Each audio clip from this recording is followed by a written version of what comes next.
Hey guys, it's Red here, and this time we are on Erlenberg, a very controversial map. Wargaming are talking about removing this map from the random battles because you can call it Campenberg.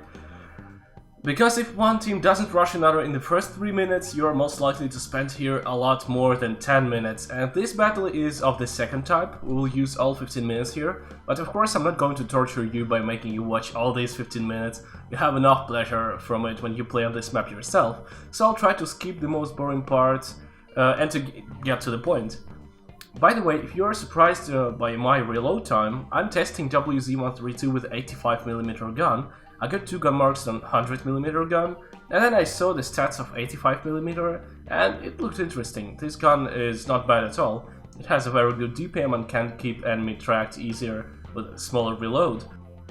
But that's not the point. I'll probably make a video about this gun. I wanted to talk about defending on this map on a light tank. Sometimes it happens that the number of poor players, let's call them like this, who go to the wrong flank in your team exceeds the number of poor players in the other team, which gives a rather serious advantage to the enemy team. The enemies come closer and allies get under focused fire and everything seems to be going out of hand. Of course, if it's happening extremely quickly, it will be hard to do something about it on a light tank, just like on any other tank. More than that, enemy light tank can make a lot of trouble to our team if it drives along the river, because if it has good view range it can spot everyone who is sunbathing on the hills. That's how you should play on this map in attack on a light tank. Driving somewhere near the middle and using the fact that you spot enemies at 400 meters, but you don't get spotted. But we're in defense here, we are limited in space, we can hardly control distance to the enemies, for if they suddenly attack, you can't break the distance and stay invisible. You'll have to work in difficult situations with being spotted a lot. So on this map you'll need to combine distance control to working over ridged lines, where you need to stick out as little of your tank as possible not to get hit. It's hard to feel if you are sticking out enough. You always want to drive out even more, thinking that you'll spot more enemies, thinking that now the hill is actually blocking your spotting rays.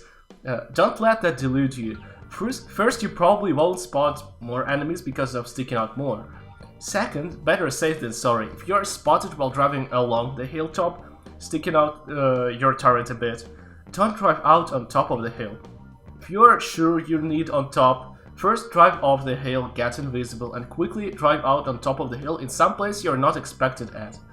But usually there is no need for such maneuvers.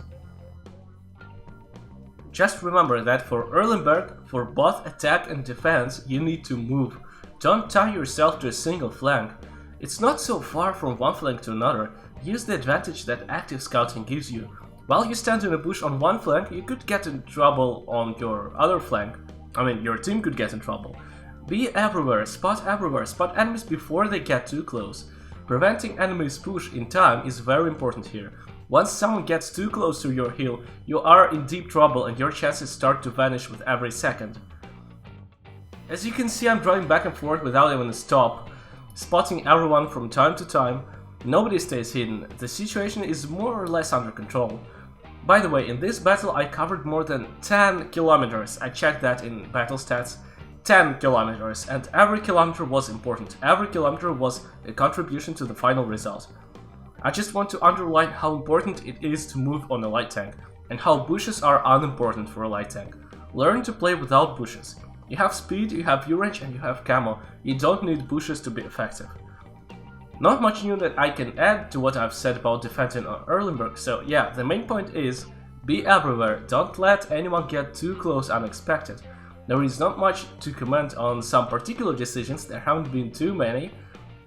In this battle I'm acting not from situation to situation, but it's more about general behavior on the battlefield, the idea of covering large area.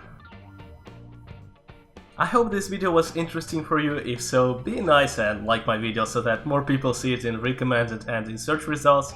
Share it with your friends and clanmates and check out my other videos. Thank you for watching and see you around.